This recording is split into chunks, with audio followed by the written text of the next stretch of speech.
Hello guys, welcome to my channel. So today we are going to work on this dashboard. So this is a real-time cryptocurrency dashboard, and as I said, this is specifically for cryptocurrency. So here you can choose the selected currency options, and depending on that you can check the price value of the selected cryptocurrency. So for example, if I go to this and change it to INR, you can see that the values are like this.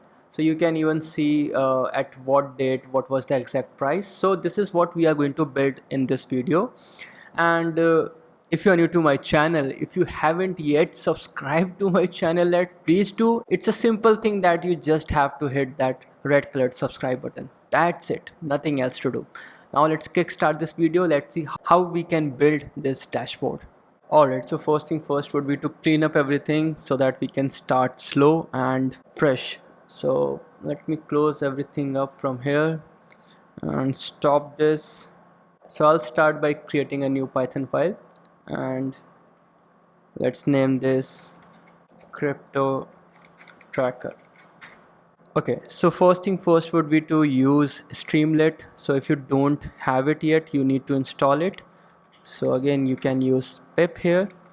So Streamlit is a library, and this library is used for creating web-based UIs in Python easily. So I'm going to use this for my dashboard. Now I'm going to use request here because I have to make get post request, and I have to actually fetch the data from CoinGecko API, which we will talk about later. Then we are going to use pandas here. So if you don't know about pandas, this is a library for handling tabular data like your Excel, CSV, and this is used here to create a data frame from historic price data. So as you know that we want to display the historic data as well as current data here in this dashboard, so we need pandas here. Now we need data class here because we are going to create a data class. So data class is going to allow us to easily create classes to store data. So this will automatically add init and other methods to the class. So we are going to use data class here. Then we are going to use final. So final is a type hint indicating that a variable's value shouldn't change. It is going to be a constant, right? So we are going to use final here. And finally we are going to use matplot. So matplot is, I think many of us know about it. So this is basically for plotting. So if you don't know about plotting, so this basically is for plotting graphs. So if you want to see every data, every Excel form of data in a graphical format, then you should use matplot. Although in this code PLT is imported but not directly used, because we are going to use Streamlit's st.lineChart method, which is indirectly going to use matplot. Alright, now let's come to Gecko. Let's come to CoinGecko. So CoinGecko is a very good website if you want to track anything related to your market. So every price, every information that you want to get, you can use it. So you just need to go to API and then you can see all sort of APIs. Alright, so this is what we have to use, and here you can see that what I have used is that this is the API call, and this is the currency that you want to see the data in. So this data is not in a good format, but here you can see that we see all sort of information, and there are few parameters that we have to use to fetch the data like ID, symbol, name. So there are a lot of parameters here, but we will talk about it later. So for now you can just see this as like we have to hit this HTTP GET request and then get the data back. That's it, right? Alright, so coming back, so here we need to create a base URL which is going to be final. This is of type string, and there we need to provide the URL. And here we don't need to provide this, like here we don't need to provide the complete one because we are going to use currency as an argument, not as a hard-coded URL. So this URL is to fetch market data like your price, volume change, etc. for coins. Now we need a history URL as well. So this history URL is going to fetch me the historic data of what happened previously. So yeah, let's do that.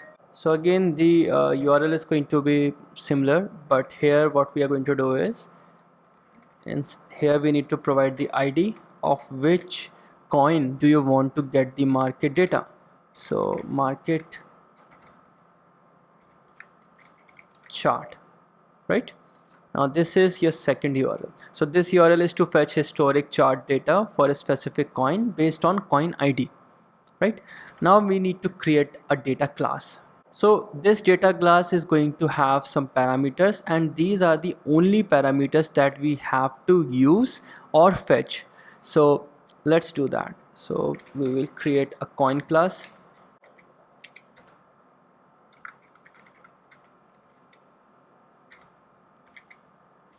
I'll name this, so we need ID, and these are the parameters that we saw in the in the request when we saw the data. So these are the values there, but it has a lot of values and we only have to use these ones. So current price will be float.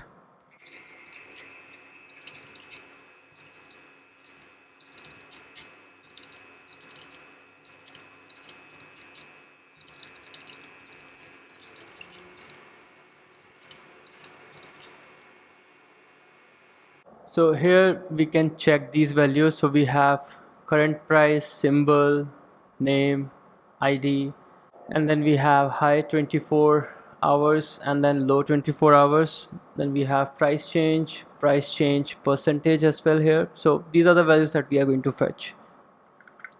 So this class is going to define the structure of your cryptocurrency object, and each field maps to a value from the CoinGecko API response, right? We don't have that mapping yet, but we will do that. Now we will create a function here, get coins, and here we are going to provide the currency as an argument. So for now, by default is going to be US dollar, and this is going to return me a list of coin.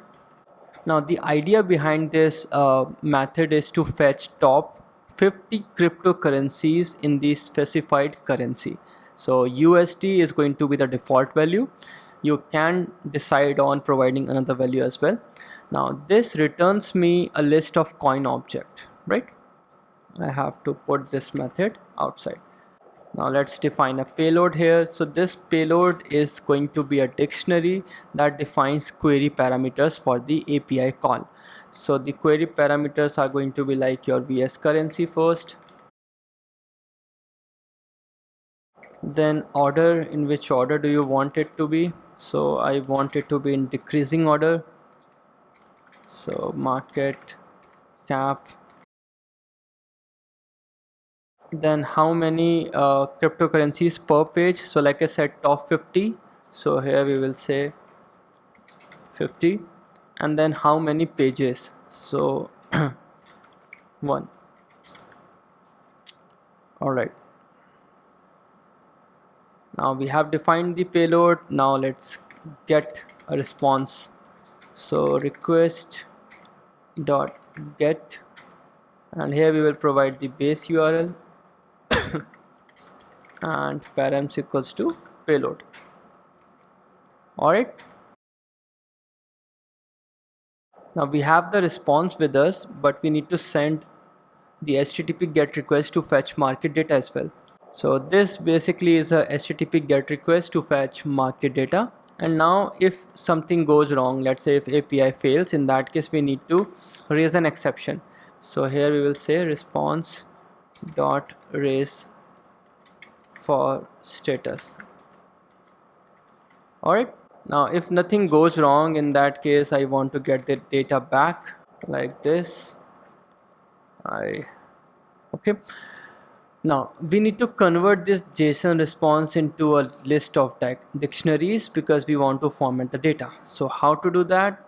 it's simple. We just need to return create list and then list of dictionaries. So coin values for item in data. Now here we need to provide certain values, so I'll just type it quickly so that I don't have to write everything, and this saved a lot of time, right? So here I'm getting the values that I have defined in my data class. So I'm getting all these values from the item object, and item is getting data from data, and data is getting data from response.json. Alright, I hope this is clear. Now let's put everything inside a try block. So this is where we need to start with try, and let's put everything inside try. Let's say if something goes wrong, in that case I'm expecting an exception. So accept exception as E, and here I'll simply do streamlit dot error, and here I'll say error fetching coins, and then I'll print the exception. In that case I would want to return nothing, as in an empty list. Alright, so I hope this is clear.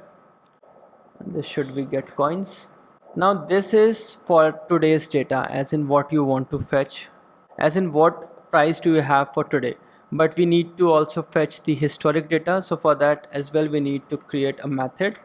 So let's create get price history. So here we need to provide certain arguments like coin ID, which is going to be string, currency again string, default value would be USD, and days, number of days, as in how many days of historic data do you want. So that would be int, and the value should be 7. So I'm just going to go with 7 days for now. And this data I'm going to fetch in my data frame, as in pandas data frame.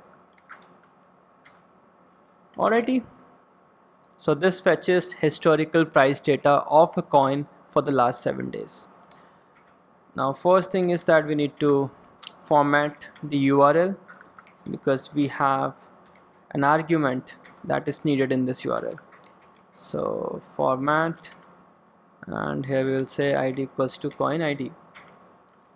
Right, now this is going to replace this ID with the actual ID that we have provided here. Now we need parameters here. So parameters here would be, first is your currency, then you have days, and then you just need to hit the request. So let's get a response back. Let me format this a bit. Alright, so response is going to be from your request dot get. Here first is that you need to provide the URL, then your parameters, or you can say your payload. Now if something goes wrong, in that case, so the usual stuff, right? Raise for status, and if nothing goes wrong, get the prices back and prices. Alright, so if you're still wondering how come we have this, so let's talk about it. Okay, let me correct this. So as you can see here, this is your coin historical chart data by ID, and this is what we are using, right? And in this curl request you can see that we are using Pro API, but we are not using paid account, so we are not using Pro API here.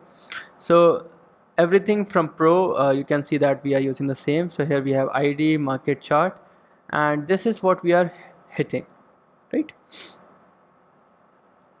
And this is the response that you get back. So here you can see that we get prices, we get market caps, total volume, so 3 things in total. But what we want is only prices, because we want to get the historic prices, right?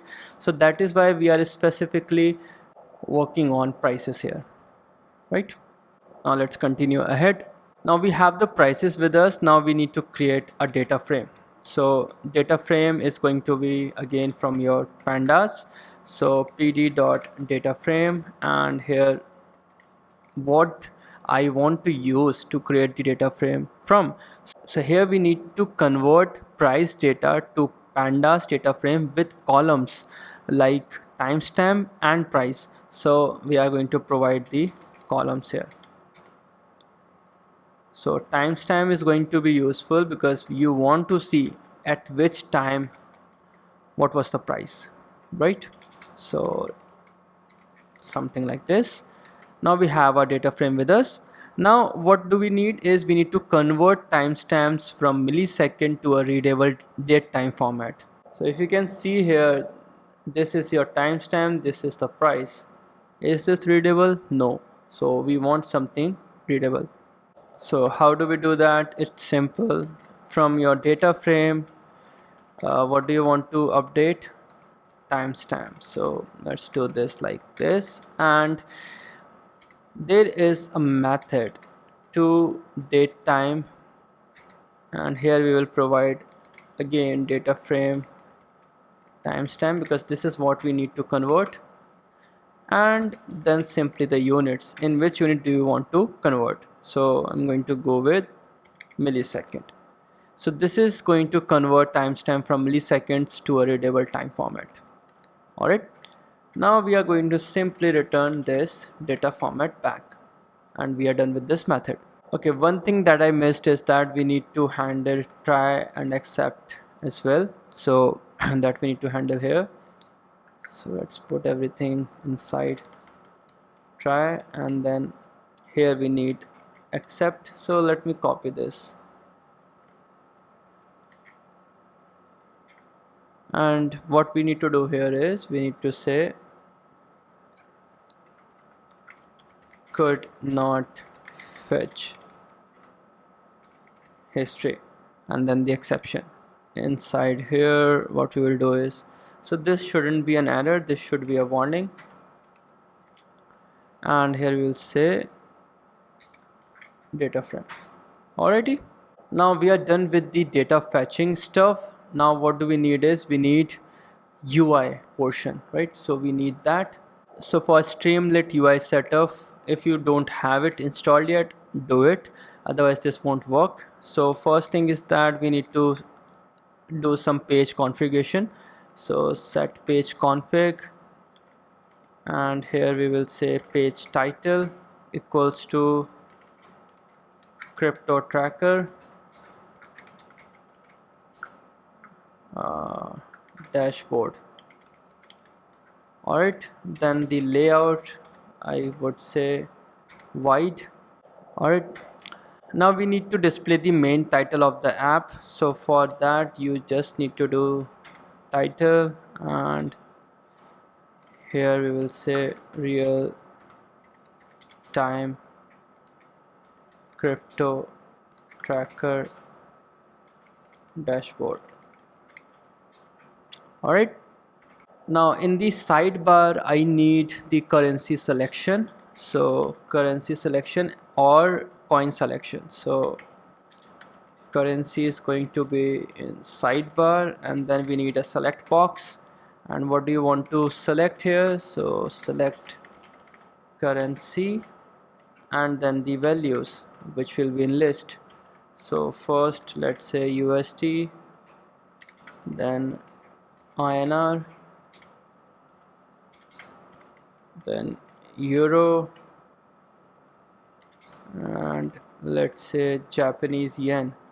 Now we need selection for coins. So coins is going to be get coins currency.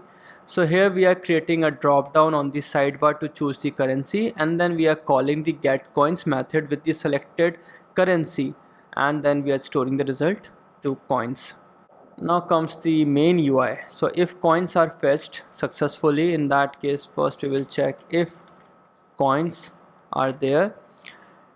If yes, in that case we would want coin names into a list. So first would be your coin dot name, and then coin dot symbol dot upper. And how are we getting the coin? So for coin in coins. Alrighty, so here we are getting the name and the symbol is in uppercase. So this is going to create a list of coin names with symbols like Bitcoin bracket BTC. Now we need to get the selected coin value as well. So sidebar select box, and here we will say select coin, and then the list, which is your coin names. Now we will let the user pick a coin from the sidebar drop down, and then we will get the object back like this. And here simply we will say coin names dot index selected coin. So this will get the coin object corresponding to that selected coin. Alright, so UI part is done, as in the select UI part is done. Now we need to work on display UI part. So for display we will use subheader, and the first thing that I want to display is coin object dot name, and in the bracket symbol.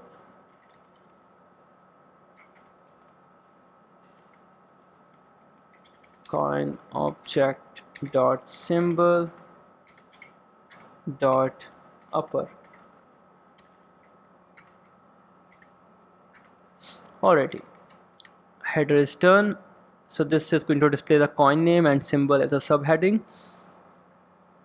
Now we need to show the current price with 2 decimal places and 1000 separators. So for this I need metric.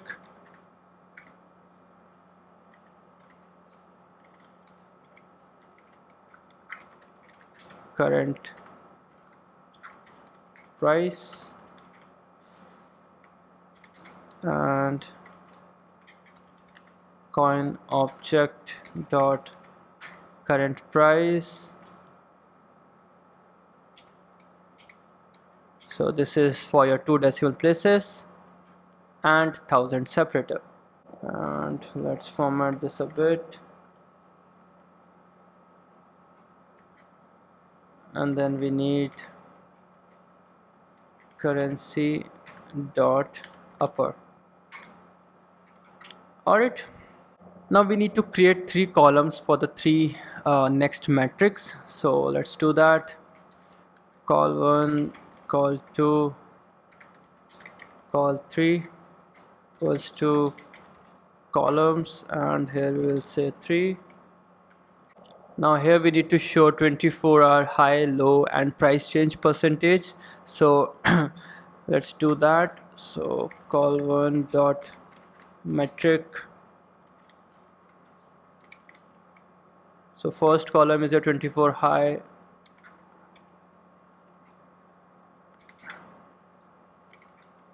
and the value would be coin object dot high 24 hours. And again I need to format this, so I'll copy this.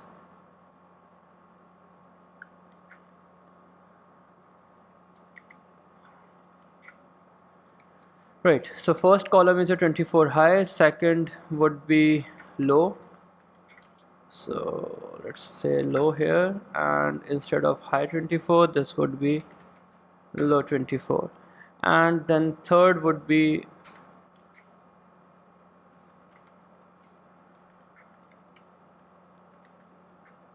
a change 24 hour. So let's say change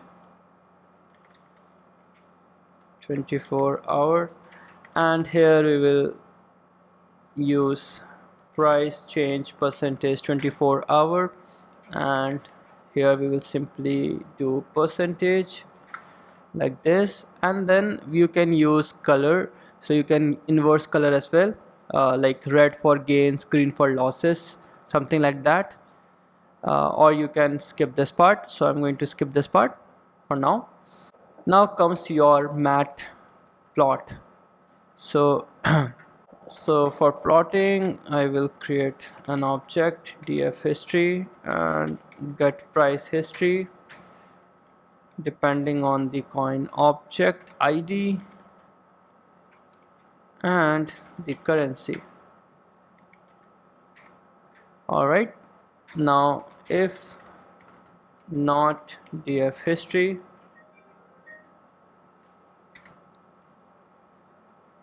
dot empty, so if it is not empty, in that case I will produce a line chart, and here I'll simply say df history dot set index. First would be your timestamp. Timestamp is there, and then price.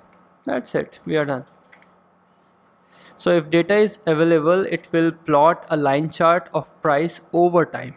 If not, in that case, else sg.info no historical data available, and the outside else would be something like st.error. So this is when you didn't get any coin data, so here we will say no coins data available, and we are done. Right, now let's open our terminal, and here the command would be streamlit run cryptotracker.py. Click on this. Okay, so this is working. Alright, so this is what you see in the dashboard, and here we have Bitcoin, the currency, the subheading, the current price, the 24 high, the 24 low, and the percentage, right? So it's a very small change. Alright, so now let's summarize what we did. So this is CoinGecko API, which we are using for free. So there are some limitations, like you can use it for a very limited purpose. So this is just a start. If you want to use it for your official or personal use, then try pro version. But as you have already seen, this is working for me. But yeah, there would be a limitation, right? So these are the three APIs that we have used in this project, and these are not very hard to understand. These are simple ones. So this is what you usually do whenever you have to hit API call. So this is the first one that we hit. This is to get all the coin list data according to the market, but we don't want to use this because this is what you get when you hit this API. So this was rubbish. So what I needed is, I want to select a particular cryptocurrency for which I want to get the current market data. So for that I needed to use this, which is your coin data by ID. So in this you need to provide the ID of that cryptocurrency, and then you will get the data back for the present day. Then you need historic data as well, just to calculate what happened in the last 7 days or so. So for that you can use this, and here not only 7 days, you can also change this interval for certain other values, like you can get the data for a month or so, and this is possible. So if there is something which was not easy to understand in this code logic that I have shown here, do let me know in the comment section. And this is it for this video. The code of this project or this script is going to be there in my GitHub repository, so take a look there. And this is it for this video. I really hope that you have loved the content that I have shown here. If you did, don't forget to like, share and subscribe to my channel. So I will meet you in some another video. Till then, stay happy, keep learning. Bye bye.